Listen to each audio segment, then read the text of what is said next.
ஞாயிறு நோக்கி நடப்போம். இறை வார்த்தையை உயிராக்கி இறைவனை வாழ்வாக்கி வாழ்வோம். வாருங்கள், இறை வார்த்தையை அறிந்து அன்பு செய்து சாட்சிகளா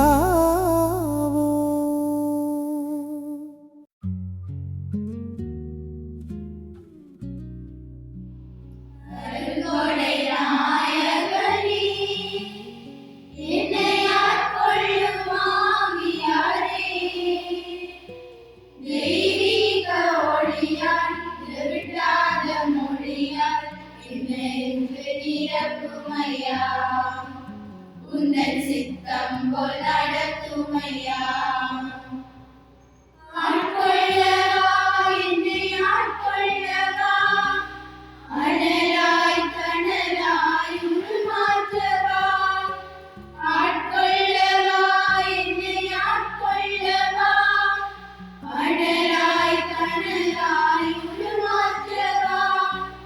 அனலாய் கனலாய் உருமாற்றவா.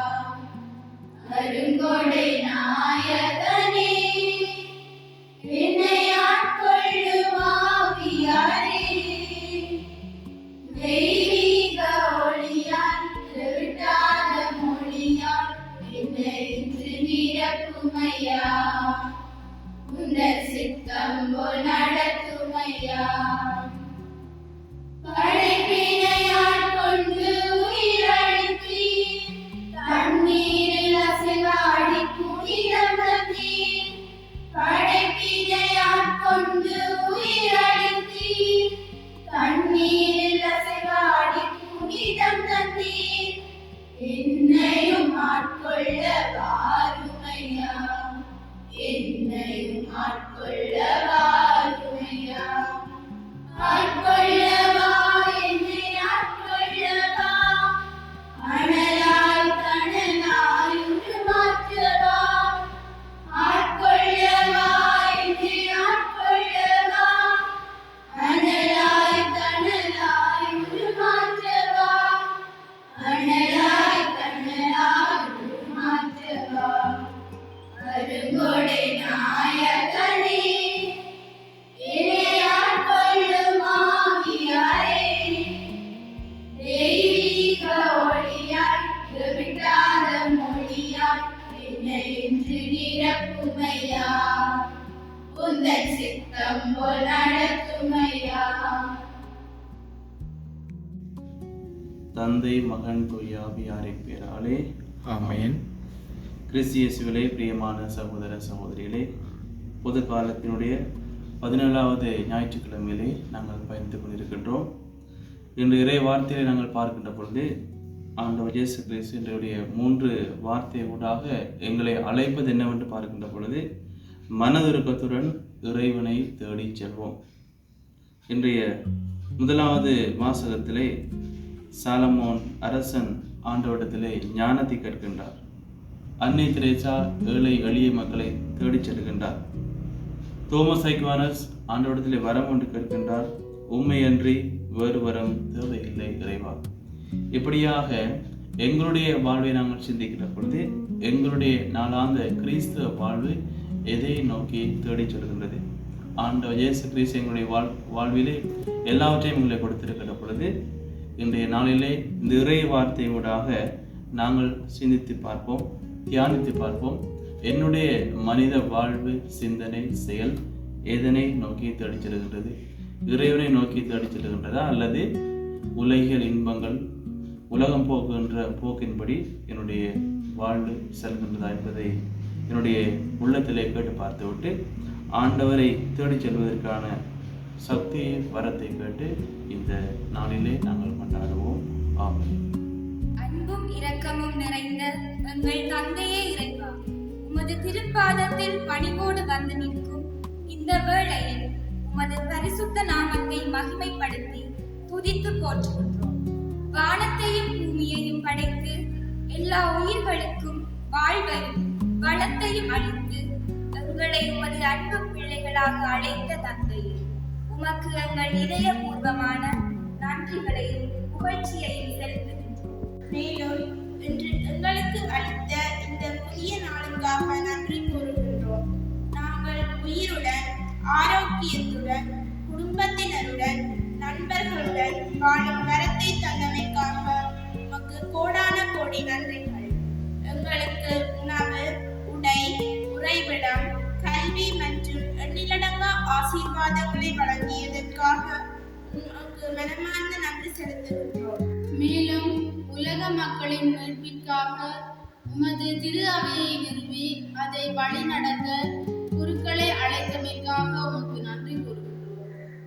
இறைவா, எங்கள் நாட்டில் உமது நற்செய்தியை அர்ப்பணிப்போடு அறிவித்து மக்களுக்கு இறை அன்பை எடுத்துச் செல்லும் சுதேச குருக்கள் அனைவரையும் உமது வல்லமையால் ஆசீர்வதித்தருளும். அவர்கள் தங்கள் அழைப்பில் உறுதியாக நிலைத்து தூய்மையான வாழ்வால் மக்களுக்கு முன்மாதிரியாக விளங்க அருள் புரிவீராக. இறைவா, அவர்கள் எதிர்கொள்ளும் சோதனைகள், சிரமங்கள், நோய்கள் மற்றும் மனச்சோர்வின் நேரங்களில் உமது ஆவியால் அவர்களை தாங்கி புதிய பலத்தையும் நம்பிக்கையையும் அளித்தருளும். அவர்கள் எப்போதும் சுக வாழ்விலும் அன்பிலும் பணிவிலும் வளர்ந்து உமது சித்தத்தை நிறைவேற்றும் நல்ல மெய்ப்பாளர்களாக இருக்க அருள்தாரும். எங்கள் குடும்பங்களும் குருத்துவ அழைப்பை ஊக்குவிக்கும் இறை நம்பிக்கை நிறைந்த இல்லங்களாக மாற அருள் புரிவீராக. மேலும் கருணை மிக்க இறைவா, எங்கள் குற்றங்களையும் பாவங்களையும் நினைத்து மனம் வருந்துகின்றோம். பிறரை மன்னிக்கும் மனப்பான்மையையும் அன்பு செய்யும் இதயத்தையும் எங்களுக்கு வழங்கும்.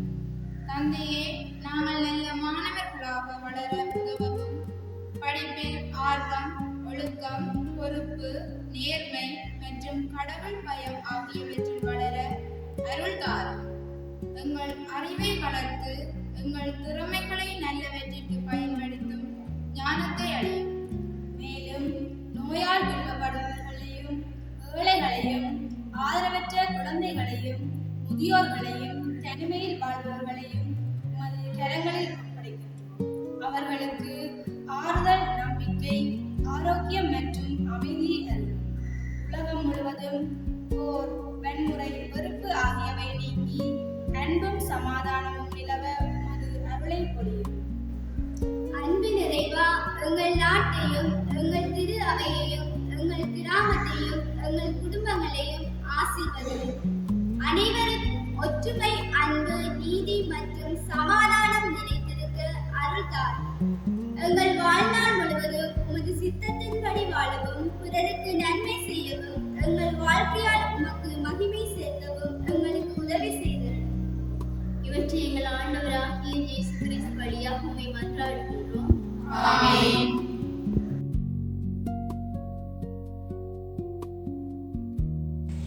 இன்றைய பதிலுரை பாடல் வழியாக ஆண்டவரின் திருச்சட்டத்தையும் அவர்தம் வார்த்தைகளையும் நம் வாழ்வின் உயரிய செல்வமாக ஏற்க நாம் அழைக்கப்படுகின்றோம். உலக செல்வங்களான பொன்னையும் பொருளையும் விட இறைவனின் கட்டளைகளே நிலையான மகிழ்ச்சியையும் ஒளியையும் உண்மையான நுண்ணறிவையும் நமக்கு தருகின்றன. துன்பமான வேளைகளில் இறைவனின் பேரன்பும் இரக்கமுமே நமக்கு ஆறாத ஆறுதலாக விளங்குகின்றன என்பதை இத்திருப்பாடல் நமக்கு நினைவூட்டுகின்றது. ஆண்டவரின் சொற்களின் விளக்கம் நமக்கு ஒளி தருகின்றது என்ற நம்பிக்கையோடு அவர்தம் திருச்சட்டத்தை முழு மனதோடு நேசித்து அதன்படி வாழும் அருளை வேண்டி பின்வரும் பதிலுரை பாடலை இசைப்போம். திருப்பாடல் 119. உங்கள் பதிலாக உமது திருச்சட்டத்தின் மீது எத்துணை பற்று கொண்டுள்ளேன். உமது திருச்சட்டத்தின் மீது எத்துணை பற்று கொண்டுள்ளேன். உமது திருச்சட்டத்தின் மீது எத்துணை பற்று கொண்டுள்ளேன். ஆண்டவரே, நீரே எனக்குரிய பங்கு. உம் சொற்களை கடைபிடிப்பதாக நான் வாக்களித்துள்ளேன். நீர்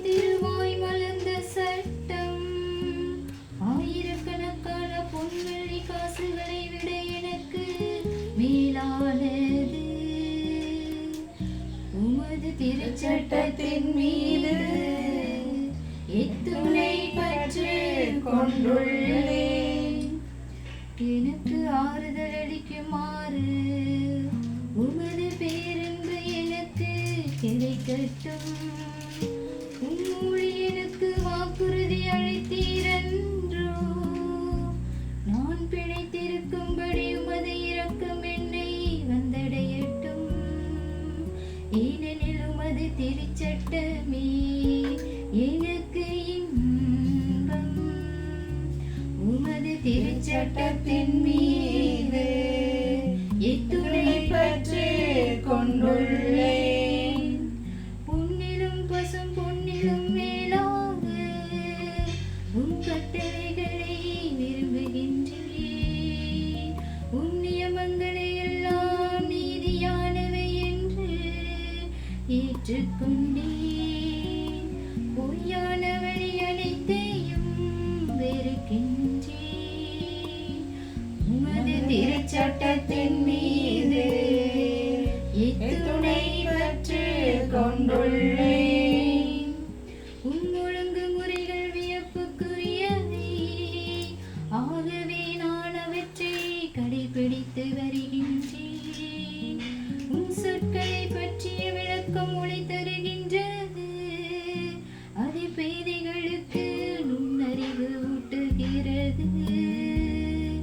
உமது திருச்சட்டத்தின் மீது எத்துணை பற்று கொண்டுள்ளேன். உமது திருச்சட்டத்தின் மீது எத்துணை பற்று கொண்டுள்ளேன்.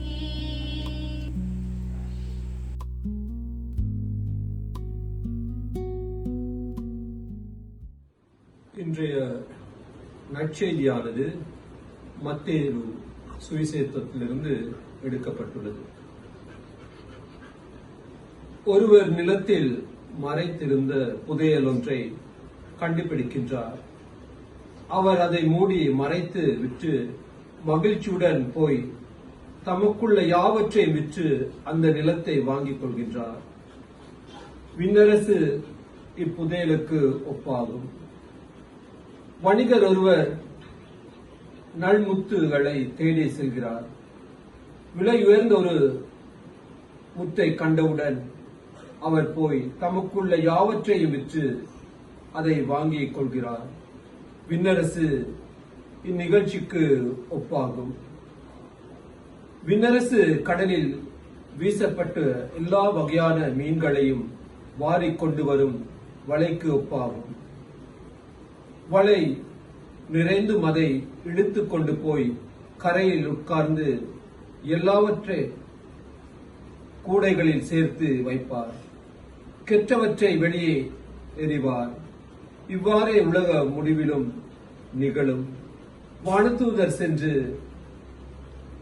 நேர்மையாளர்களிலிருந்து தீயோரை பிரிப்பார். பின் அவர்களை தீச்சுவாலையில் தள்ளுவார். அங்கே அழுகையும் அங்கலாய்ப்பும் இருக்கும். இவற்றையெல்லாம் புரிந்து கொண்டீர்களா என்று இயேசு கேட்க அவர்கள் ஆம் என்றார்கள். பின்பு அவர், ஆகையால் விண்ணரசை பற்றி கற்றுக்கொண்ட எல்லா மறைநூல் அறிஞரும் தம் கருவில் இருந்து புதியவற்றையும் பழையவற்றையும் வெளிக்கொணரும் விட்டு உரிமையாளரைப் போல் இருக்கின்றார் என்று அவர்களிடம் கூறினார். இது கிறிஸ்து அருளும் வாழ்வு தரும் நற்செய்தி. கிறிஸ்துவே உமக்கு புகழ்.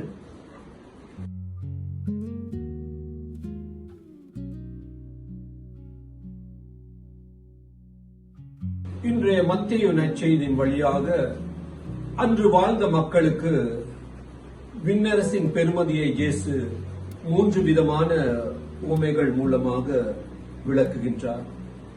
முதலாவது புதையல் உவமை, இரண்டாவது முத்துவமை, மூன்றாவது வளை உவமை. இதில் முதலாவது புதையல் உவமை எடுத்துக் கொண்டால், ஒருவருக்கு நிலத்தில் புதையல் கிடைக்கின்றது.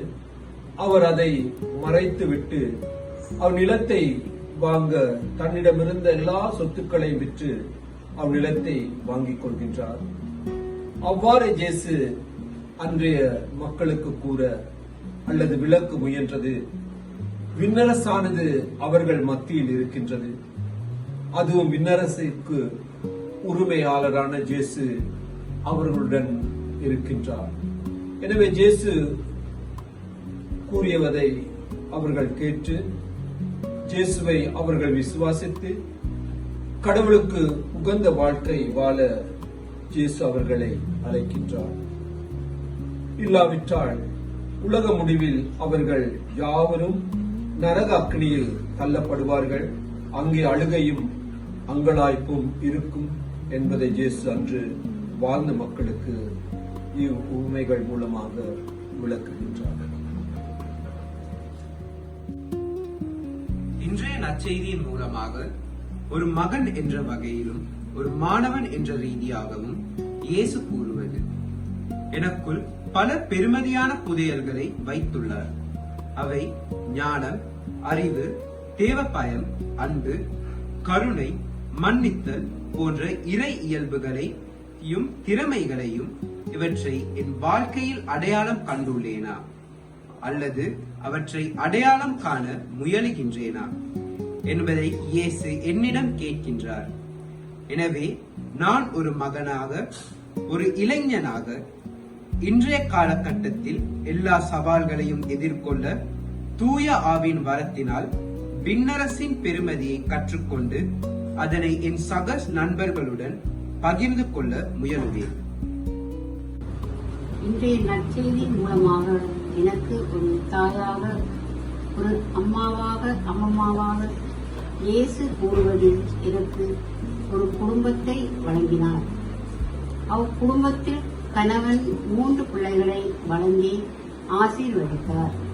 ஆயினும் நான் ஒரு தாயாக எனது கடமைகளை இனம் கண்டு அவற்றை குடும்பத்தின் ஏற்றத்தையும் பிள்ளைகளின் வாழ்க்கையையும் முன்னேற்றம் அடைய என்னை, என் திறமைகளையும் பிறை பண்புகளையும் எவ்வாறு செயல்பட்டிருக்கின்றேன் என இயேசு என் உள்ளத்தை ஆராய்ந்து தேட சொல்கின்றார்.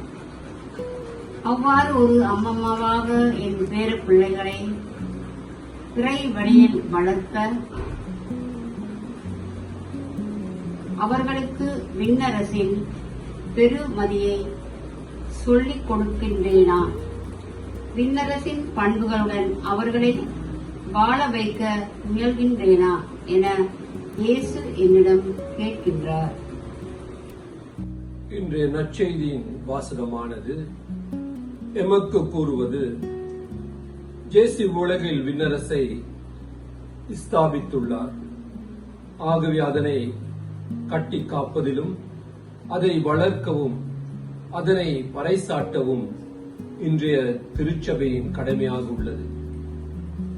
எனவே பங்கில் வாழும் மக்கள் மத்தியில் விண்ணரசின் பெருமதியை குருக்கள், துறவிகள் மற்றும் பொது நிலையினர் கற்றுக் கொடுக்க வேண்டியது காலத்தின் கட்டாய தேவையாக உள்ளது. இதன் மூலமாக அழிந்து போகும் பல ஆத்துமாக்களை முடிவில்லா வாழ்வுக்கு கொண்டு செல்ல கூடியதாக உள்ளது. அதுபோல் இயேசு எமக்கு கூறுவது, விண்ணரசின் வெகுமதிகளான அன்பு, கருணை, மன்னிப்பு, பொறுமை போன்ற பண்புகளுடன் வாழ அழைப்பு விடுகின்றார் எம் ஒவ்வொருவருக்கும். அன்பு இயேசுவே இறைவா, இன்றைய இறைவார்த்தை கேட்ப எம் உள்ளங்களை போசித்த கிருபைக்காக உமக்கு நன்றி தகப்பனே. இந்த வாரம் முழுவதும் நீர் எங்களோடு இருந்து எங்களை உமது பரிசுத்த ஆவியின் வல்லமையால் நிரப்பியறல உம்மை மன்றாடுகின்றோம்.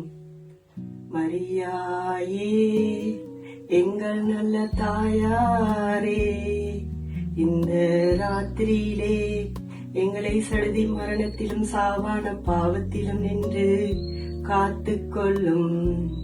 மரியாயே எங்கள் நல்ல தாயாரே, இந்த ராத்திரியிலே எங்களை சடுதி மரணத்திலும் சாவான பாவத்திலும் நின்று காத்து கொள்ளும்.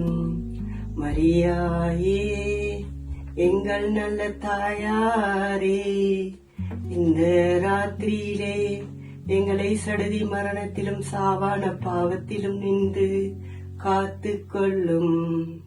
ஆண்டவர் உங்களோடு இருப்பாராக, ஆன்மாவோடும் இருப்பாராக. எல்லாம் வல்ல இறைவன் தந்தை மகன் தூய ஆவியார் உங்களை நிறைவாக ஆசீர்வதிப்பாராக. ஆமென். ஆமென்.